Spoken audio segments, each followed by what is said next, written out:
Hello, everyone. Would like to start with a short introduction. There are moments in life when a message becomes bigger than a platform, bigger than a country, and even bigger than one voice.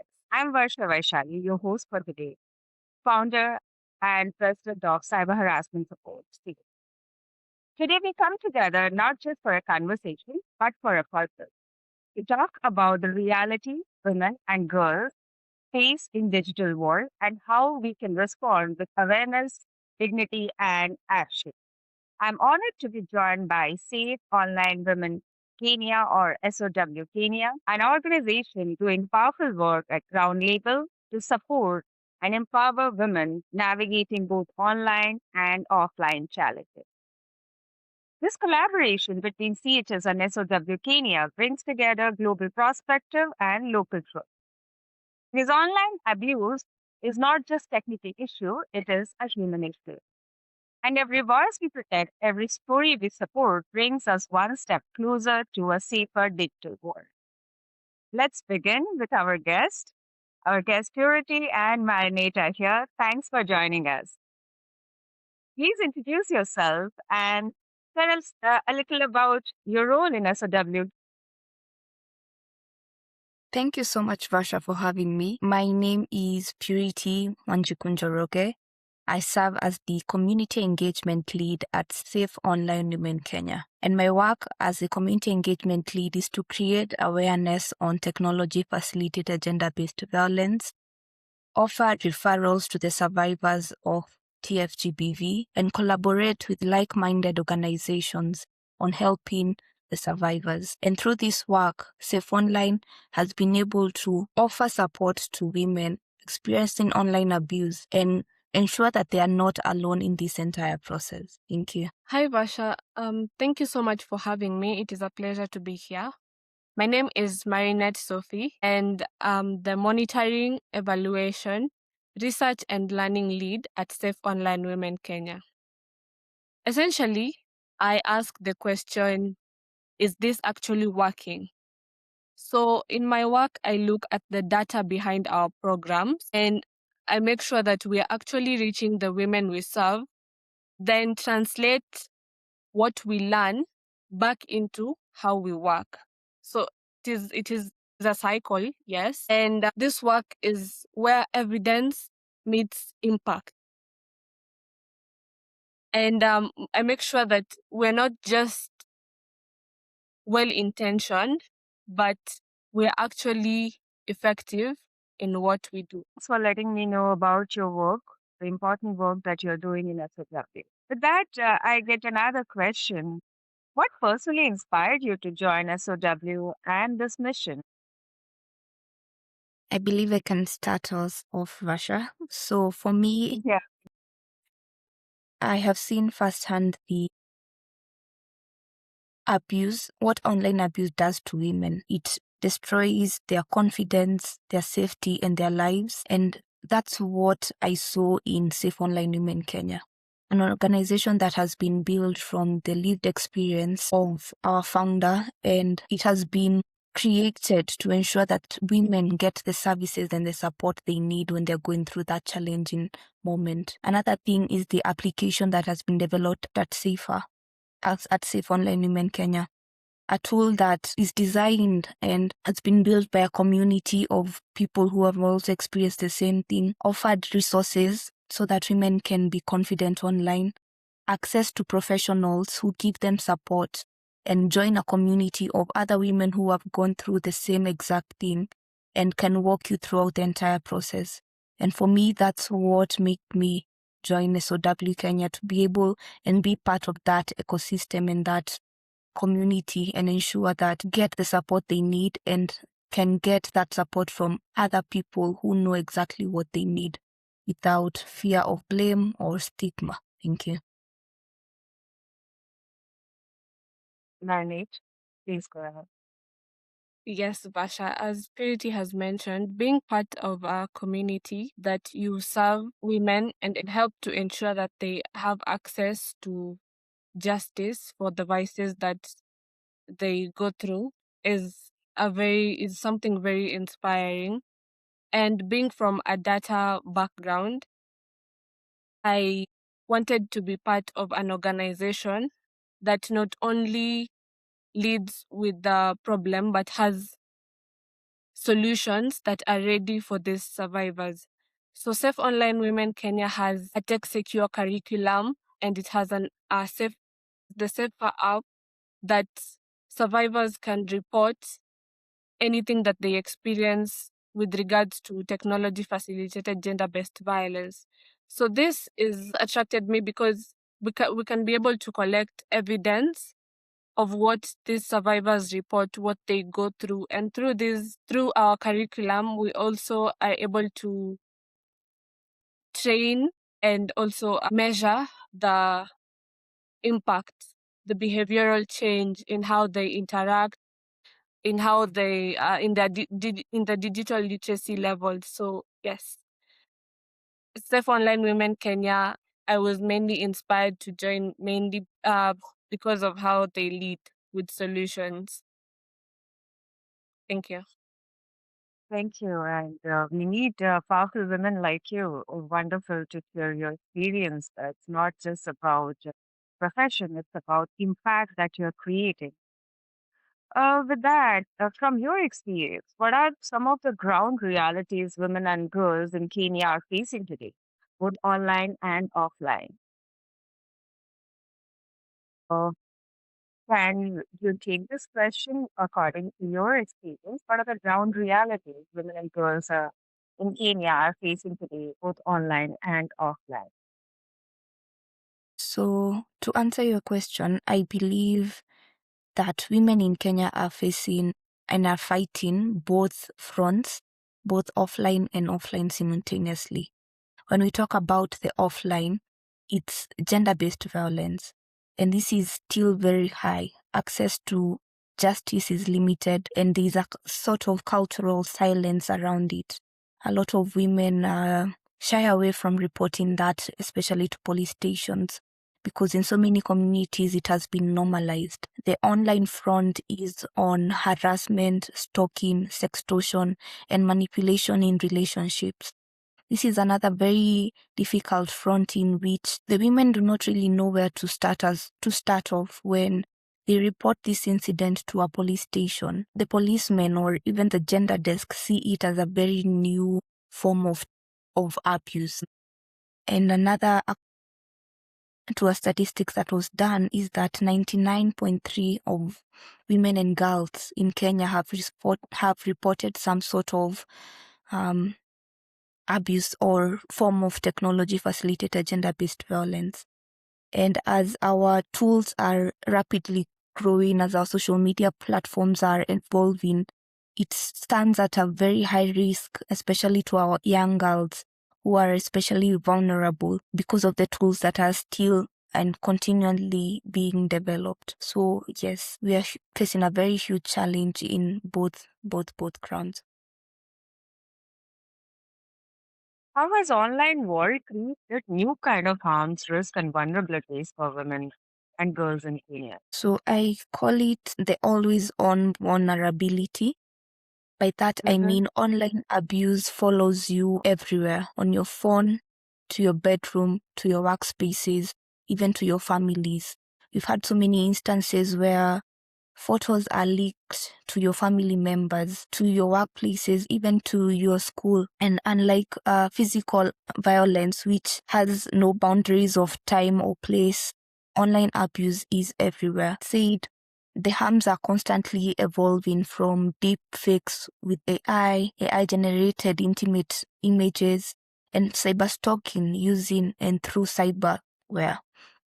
And another thing we've realized is a lot of women do not understand what is criminally happening and the damage that it has to their lives and their reputation, and at which speed does online abuse become uniquely devastating. And that's something we need to think about. What are the new ways that are evolving, and how can we protect ourselves and educate women on how to protect themselves? Absolutely. I completely agree. Awareness is the first weapon that can help women. And with all these things happening around, why do you think many women remain silent when they experience online abuse, extortion, or digital harassment? Varsha, I would say that women are being kept silent through shame and fear. So these are very strong emotions that are keeping survivors from coming forward with what they're experiencing both online and offline. So the survivors are being made to feel somehow about what they experienced. And this is essentially victim blaming. So you hear sentiments like, you shouldn't have posted that photo, or you shouldn't have trusted that person. And sometimes you even hear people saying, you should not be online at all. So um this through these sentiments, women find themselves being unable to report anything that they experienced. So in this case, we say that silence is not really a weakness, but it is a survival response. The system is essentially censoring them from coming forward and saying, look, this is what happened to me. This is something I experienced, and I would like to be assisted, or I would like justice served on this matter. Looks like both social and legal, both sides have pressures on women, which makes the victim stay silent. Am I right? Both Yes? social impact of shaming women, of the victim, shaming the victim, and the legal procedures, awareness of the legal procedure, both force the victim to stay silent.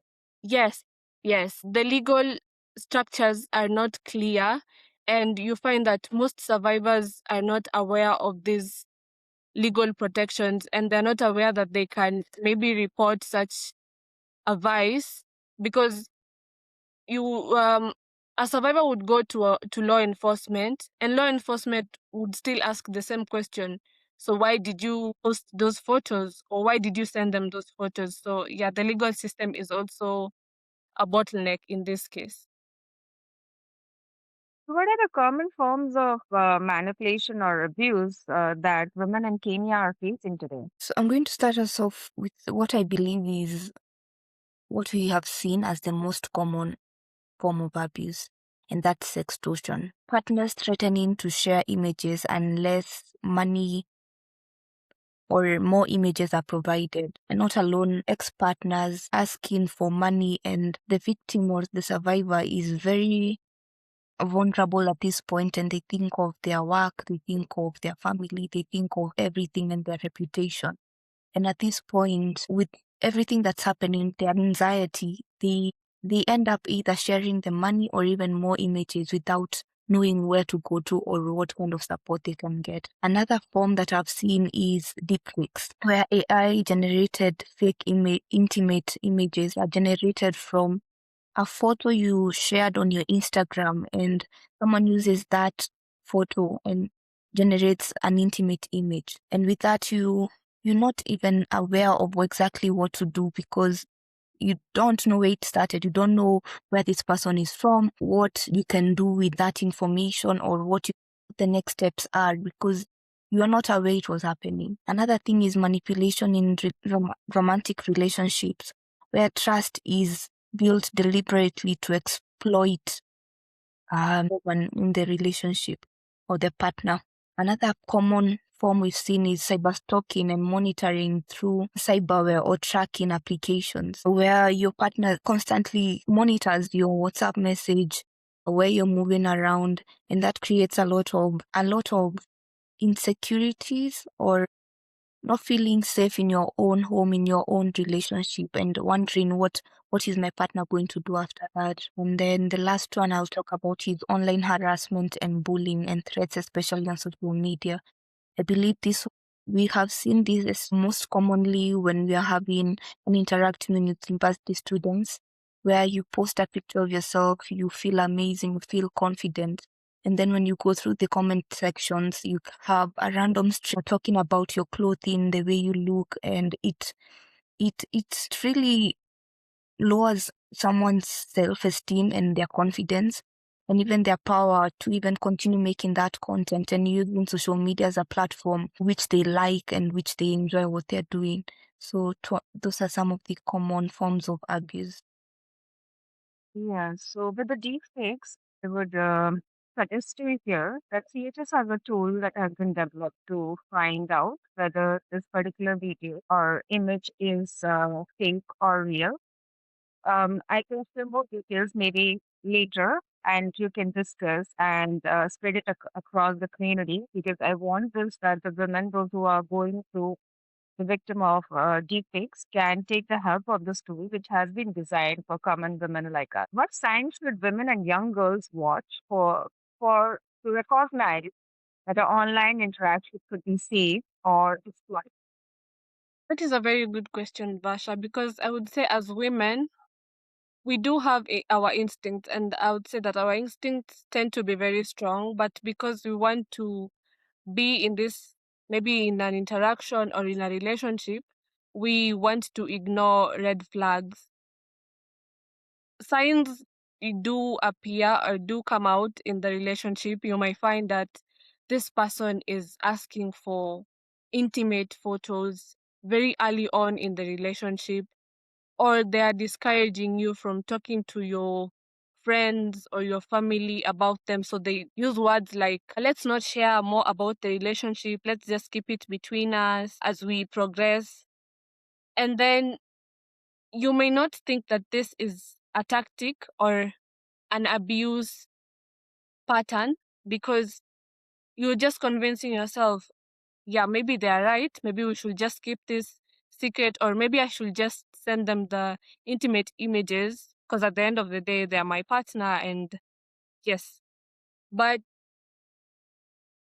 when you start having your boundaries, then this partner they now use a defensive tactic where they start making you feel guilty about having your boundaries, and they pressure you when you try to say no and say that I'm not comfortable with this. Then when we ignore those red flags, we're actually allowing this abuse to progress. And I will also tie this back to limited awareness, because you're not able to identify that whatever is going on is a form of abuse, and you should either step away from this relationship or report it if it has progressed to other forms of violence now. So yeah, there are various signs that we do experience, and we have those instincts, but in trying to be like the cultural pressures or societal norms, like you have to be in a relationship, it is time for you to be married, we end up ignoring this science, and then yeah, we're stuck in a cycle of violence. Yeah, I completely agree to what you say. Because we as women, we love to be in relationships, appreciated, and have the feeling of having a family, which is good, but not at the cost of your dignity.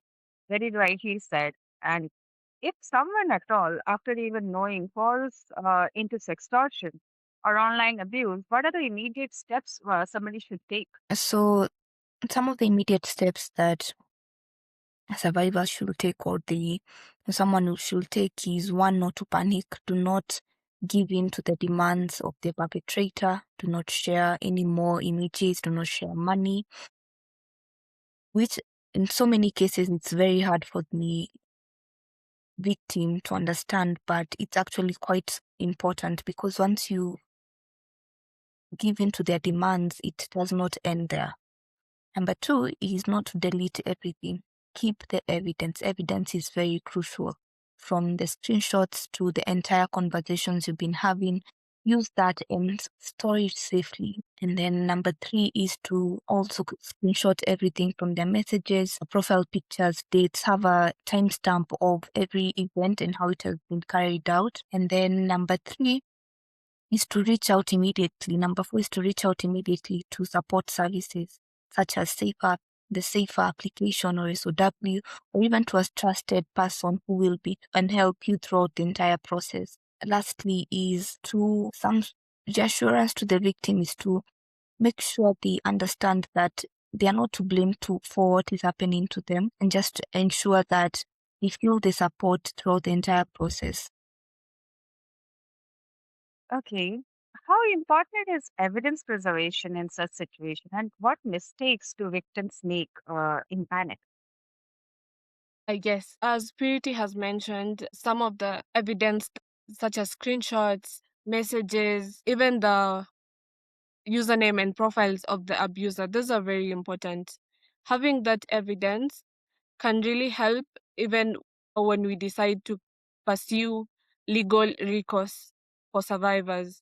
Because many times cases fall apart not because the abuse did not happen, but because it was not documented. So evidence collection equals documentation. And at every step of legal recourse, documentation is very important. So when survivors reach out through the Safer app, they can upload these screenshots, they can upload the profiles and the usernames of the abusers. We can refer them to mental health institutions where they get rehabilitated from this trauma. So this evidence is important because we can show clearly that this survivor has been through this and this is the assistance they need. Thank you. These victims documenting evidences, which goes a long way. With that, I have another question for you. What support system, reporting pathways, or community responses are available in Kenya for survivors? So to start us off, I'm going to talk about the Safe application by Safe Online Women Kenya.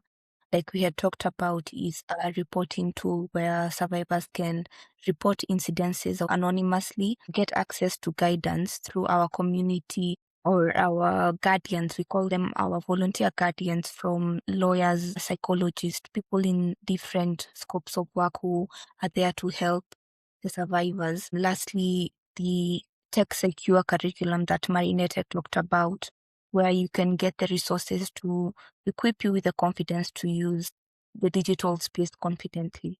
Apart from that, there are organizations, like-minded organizations, such as the Coalition of Violence Against Women, which implements the transformation of digital spaces programs to ensure that the survivors get justice, and they provide legal services to the survivors. On top of that, there are so many different helplines in the country. There is 115, which is a helpline for gender-based violence-related issues. There is the Directorate of Criminal Investigation, which is a national program. We call it the DCI, the National Law Enforcement, which is set in place to ensure that every incident of online violence can be mapped and the police can be there with you throughout the entire process. On top of that, we have other organizations such as Internet, which also provide a lot of advocacy on the matter. So thank you for providing this valuable information. And we will also be adding this information to our website regarding any victim who approaches from Kenya to theater. In your view, what does a true survivor centered response look like? Yeah, thank you, Varsha, for the question. So at Safe Online Women Kenya, Survivor centered response is one where if a survivor discloses their experience either through our social media, through the Safer app, so what we do is that we document carefully in their own words and we follow a confidential pathway to be able to get them to get them the support that they need. And all this we do through the survivor's consent. So we do not proceed without their consent, and we do not use the survivor experiences for any other report other than getting them the help they need. So this is either legal, psychosocial, or maybe just digital safety that they need. The app that we use, SafeHer, that is one of the digital outlets that survivors can report to us, and then we follow a clear pathway in responding to their reports. I completely agree with you, Purity. Awareness is very, very important. And building a strong community can prevent a lot of crimes to happen. What made this collaboration between SOW Kenya and CHS feel meaningful and timely to you? So this collaboration is very meaningful because we're basically coming together to solve a similar problem. So we're coming with different resources. We bring the community and survivor experience, and we also come with digital solutions to this problem as Safe Online Women Kenya. So this collaboration is wholesome. And I believe it is timely because the technological advancements are rapid and everybody is adopting, more people are being on in online spaces. But now when it comes to the protection, that is lagging. So women are engaging faster than they're being protected. So vices are coming at them from all directions and they're not able, or our legal systems are not protecting them effectively. So I believe the collaboration between SOW Kenya and CHS is very timely. And yeah, I would say we do need to find, okay, we do have solutions, but these solutions need to be on the ground. We need to be able to reach these women. Yeah, I'm myself personally very happy that we are connecting across the globe and trying to create a community for women which can empower women not just locally but globally. How do you see this partnership helping women, girls through awareness, dignity, and practical support? Yes, so sextortion or online abuse for women or even the other gender is not just in Kenya numbers. It's a global problem. I get calls every day where victims call and they say that they do not know what to do. Yes, this experience can actually enhance our knowledge and awareness when we know different cases and different scenarios and make people aware. And with this AI and deepfakes, we can take a step ahead in creating awareness and seminars to recognize what is deepfake and how to stop spreading of those misinformation. Yeah, thank you for sharing that, Purity. So, what message would you like to share with women and girls who may be silently struggling with online abuse right now? So, Vasha, I would like to first remind the women and girls who are experiencing online violence that silence is not a solution. Keeping quiet will not make the problem go away. And censoring or not participating in the online spaces is also not a solution because now we're denying ourselves the opportunities that are there on these online platforms. So I would encourage the young women and girls that are going through abuse to report and normalize reporting because the more we do it, the more we are encouraging each other and making it a norm that this is not right. This should not be happening to me. And if I report it and there's more awareness about the vices that are going on, then more legal recourse will be available, more policies will be adopted to be able to handle these forms of violence. So yeah, I would encourage the young women and girls to normalize reporting, normalize creating awareness between ourselves and ensuring that we all understand what is going on and we can name it and be able to call for action, call for response to the violence. Thank you so much, SOW Kenya team, for sharing your insight, your experience, and important work to continue with. Today's conversation reminds us of something very simple and very powerful. Online harm is not just digital, it is deeply human. So must be our responses through awareness, through empathy, through action. And we can begin to create spaces where women and girls feel not just connected, but safe, respected, and heard. So, as I say in every podcast, empowering every voice, ending cyber silence, because every click deserves respect. Thank you for joining us. It was a pleasure.